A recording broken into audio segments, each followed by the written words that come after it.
So pretty Right. good meeting on Monday.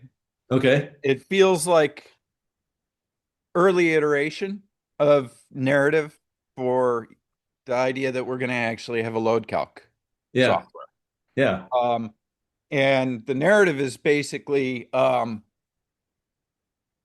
homeowner should be the decider of equipment re- type and hmm size. hmm In order for them to be the decider of equipment type and size, they need to be educated about the importance of making good decisions about type and making good decisions about size. Right. Is there anything else? I think like That's it, that's right? it. And by the way, this educational process does that. So, but I'm thinking like, and I was talking to Timmy Nauer, who really helps me iterate through narratives. hmm Um,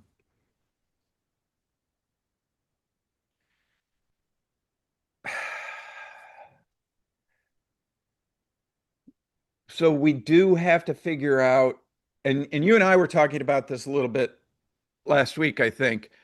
Um, we have to talk about the funnel and how to charge for the load calc software. hmm And so, like, does instead of funneling people into HVAC 2.0 and creating an account, we need to kind of be like, let them create an account just for the likely load range. Okay. And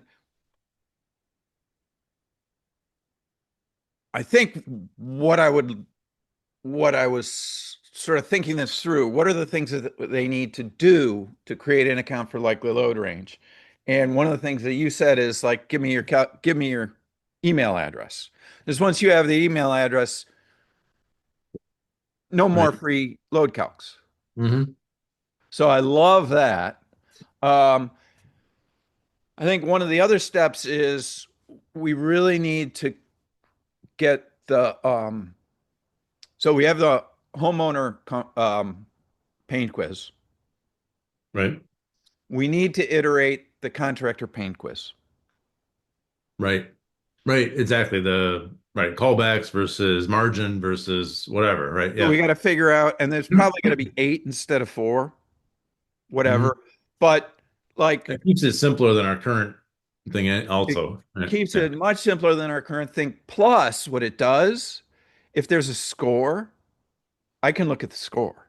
Yeah. That'd be really interesting. And Right. if there's a low score, I'm not calling them, Right.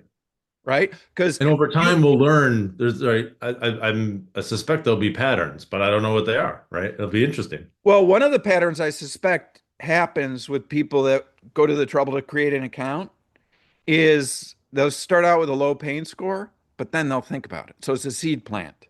Mm. And Yeah. so a lot of what we do and a lot of what Sandler does is plant seeds and allow pain to grow. And it's like, I don't want to be the forcer of pain. I just want to be the facilitator. Right. Right. Yeah. And so it's like when you get to enough pain, I'm here to help. Right. If Right. but until you get enough pain, I, it, like my decision to foist myself upon you, that doesn't feel good for me. Right. Like you're not going to appreciate the help. Right. Yeah. I'll be wasting my time. Right. Yeah, Yeah. like you're sitting in a dinghy and the dinghy's not sinking yet. Like once it starts to sink, then you're going to ask me for help. But until then, like the whole Sandler thing of what would you like me to do next is it just keeps ringing in my head. Like, what would you like me to do next? Got to ask that goddamn question. I got to ask that question because like they need to commit. And Right. everything that we're doing in software is forcing commits. So here's a question which gets a commit. Here's a question that gets a commit. Here's a question. Like not coercive. Not coercive. right? So, Right.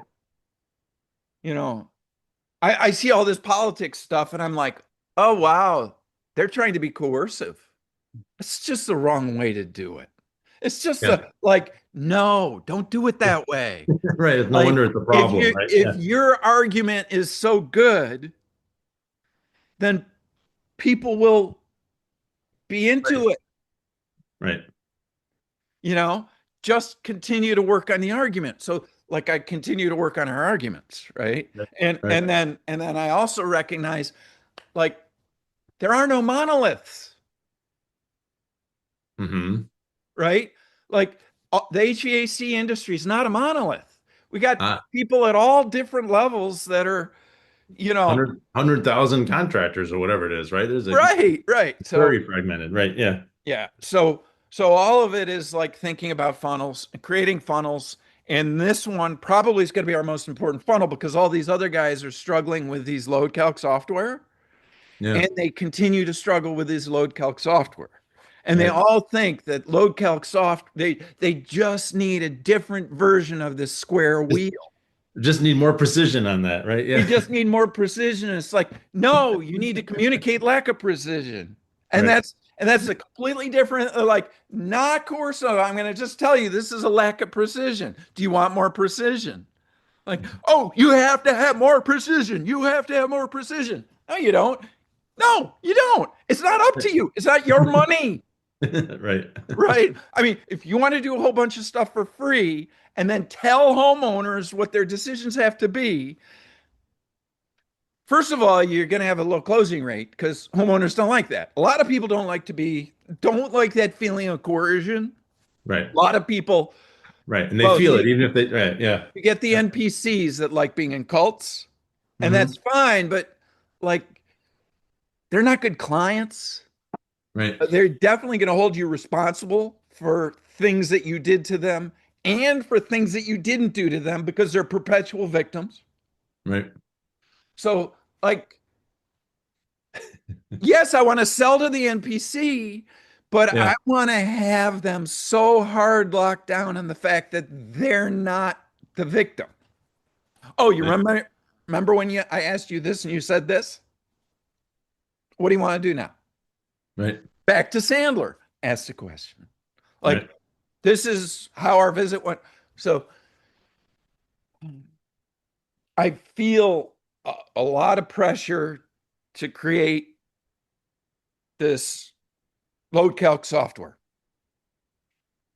And Good. then I next feel a lot of pressure to really improve the free quote report. Okay. And then But get as the also load we have the pressure of make it easy to get your account from Service Titan into our software. and yes, yes. So good point. And as we create this software, Hmm. we need to make it really easy for them to go from being in the free quote software to being in the HVAC 2.0 software. Yeah. It's like flip a switch. Do you want an HVAC 2.0 account right now? Right. Well, and that might be why it is the same account, right? And maybe if we simplify the contractor questions, it's like if you want to create an account, right? So your email address gets you right the one and right, Module. right. Show the others, but they're grayed out. You Yeah. don't even get to go Or in there and look at it. yeah, you end up in the account and we'd have to figure out what is the UI of that, but there, Right, right. Because it needs to be super simple. I mean, the UI, because it uh, is. It's like one thing. It does one thing, right? And you just need to have a list. All right. So I've done a load calc for these three homes. I just need to have my list of three homes, which is our list of clients, right? And it's like, and yeah, it's just simplified. It's like, and maybe it's even, maybe it's we all charge a it is. dollar per likely load range. Or something, right? I don't know, but we could basically take the current UI, and it might be good to simplify it anyway. We haven't thought about it in a few years, especially if we, you know, Well, eventually it'll all flow from the free quote. yeah. But Because that's why it might be the I don't same think we client want list. I don't think we want the comfort consult. I think what we want is to remove the stuff from the comfort consult that's in the free quote, put the free quote on top of the comfort consult. And then when they do free quote, there's an end here, Ah, okay. right? So if they really ideally what they do is they go to do the free quote, make sure they get to the end of the free quote because if they sell the comfort consult, they got to come back to Right. do the comfort. Today is the free quote. Some of these guys are sophisticated enough to pivot to the comfort consult and will have time. But I Right. think that's a small group. I think most of these guys aren't going to have time to pivot to a comfort consult and perform the comfort consult, so they got to come back. Right. I wonder if it continues that idea of ask a question, give a cookie, right? Where in the end, it's basically Gamification. ask the free quote, get a report. And it just, when you finish the free quote, you get the report. And then if you choose to, there is a follow-on that you could do, right? Which is a comfort consult, and you'll get a different cookie for that. But it's you've already received your report, right? It's like, you get to the bottom of the free, similar to what we do today, right? You get to the bottom of the free quote and it's like generate report, right? Right. Right. You have completed enough to generate the report. And then, right, in your list of things, right, if it started with the load calc and then it went to free quote, there is still the option of the comfort console, which is just kind of collapsed or whatever. And it basically says start. And if you start comfort console, then it's going to take you over there. Yeah, it would be, I mean, it's good to be able to go into it from a menu, Mhm. but from the workflow position, it's good to stay in the workflow.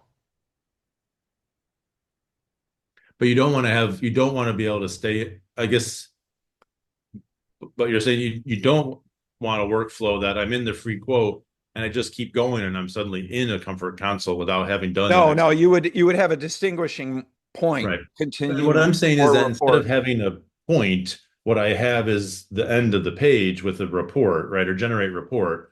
And then from the report, I could go back to the list of things to do, and there I would see the next step is available. It's more of an explicit start into the next step as opposed to, Oh, so force a free quote in front of the comfort console. right, yeah, essentially We force the we probably completion. have to do that when we modify the comfort console because we're going to be taking stuff out of the comfort console. Yes. Right.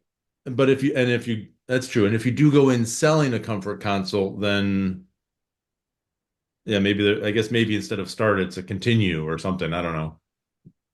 Do we ever any cases where we'd be going in with the intention of doing the free quote and comfort consult all together? Yes. Okay. That's my thought is that Okay. There are the occasions the free where the free quote does a lot of education.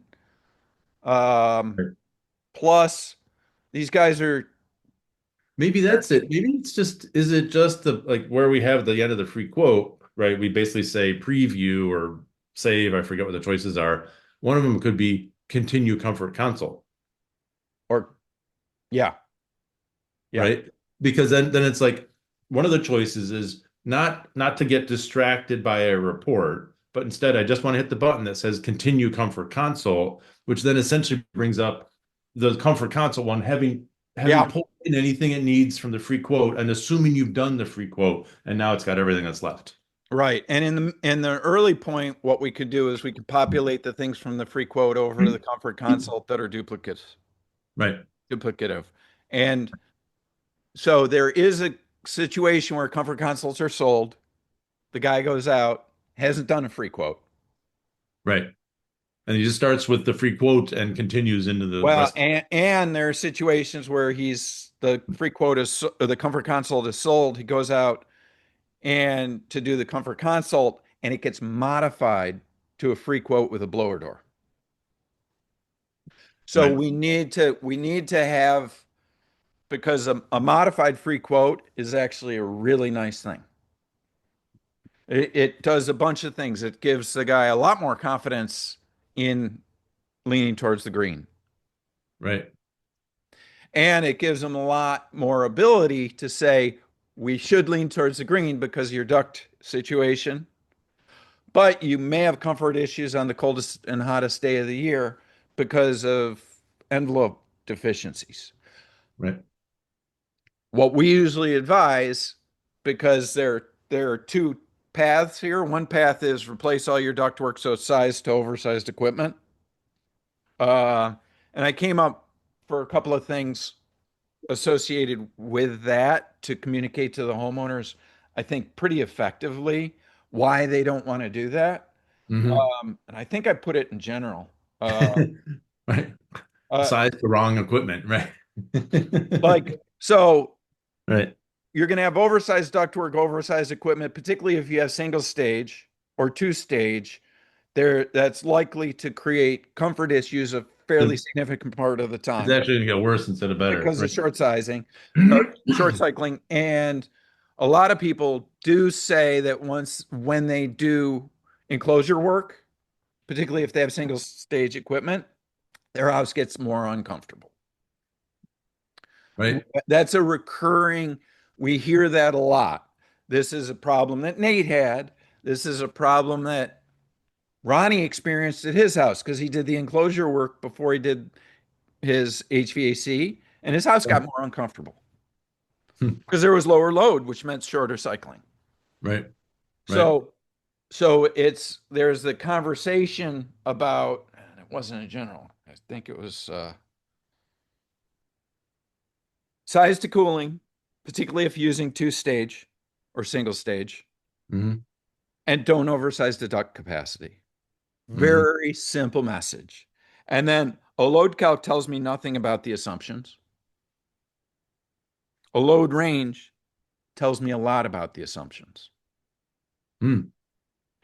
So these are two things that I was thinking is Okay. like, you know, when we're talking about we have a load calc software, we don't do manual J, Right. we do two manual J's. And Right. and if you want that range to be more precise, go for it. But remember, if you have a bad house, being more precise is going to lean you more towards the red. And there are reasons not to size to the red. So on the rare occasion where you get a basket case house, remember Right. that that's a red house. Right. So you're going to find yourself in the situation of replacing ductwork for a bad house, realizing it's still uncomfortable, and then having to replace the equipment a second time when you've taken that bad house and made it a good house. So you may Right. as well just size to the good house and decide if it's close enough. Right. Because what we're finding is your periods of discomfort may shift, but they're less Hmm. Hmm. because they're only at worst case. Right. Okay. So like there's a path. The path is towards the green. Right. Always towards the green. Even if it looks like it's towards the red, beware. Right. Beware. Beware. You don't want to go that way because more often than not, a poorly performing house isn't solved. Right. Yeah. If a Yeah. if a poorly performing house isn't solved with HVAC or getting better HVAC, you need to fix the house. And by the way, do you really want to spend ten to $20,000 replacing ductwork that you don't need for equipment that's too big to later find out that you got to replace the equipment again Right. and And have you to wouldn't have like needed the ductwork at all. Right. Yeah. you wouldn't have needed the ductwork at all. And by the way, maybe instead of $20,000 on ductwork, you spend $10,000 on like the obvious enclosure repairs. Encapsulate your basement as an obvious enclosure repair that dramatically improves people's comfort over and over again, particularly in the wintertime, because that's where the cold air leaks in. So Yeah. stop those leaks. Yep. You know, encapsulating the attic is another obvious improvement because that's an oven during the summertime. Right. Right. And with reverse stack effect, you're actually leaking 150-degree air from outside instead of 100-degree air from outside. Mhm. So Right. stop that. Right. Stop that, and you get much better summertime comfort. You don't have an oven over your head. Right. With the door open. Yeah. with the Yep. door open. I like that. Yep.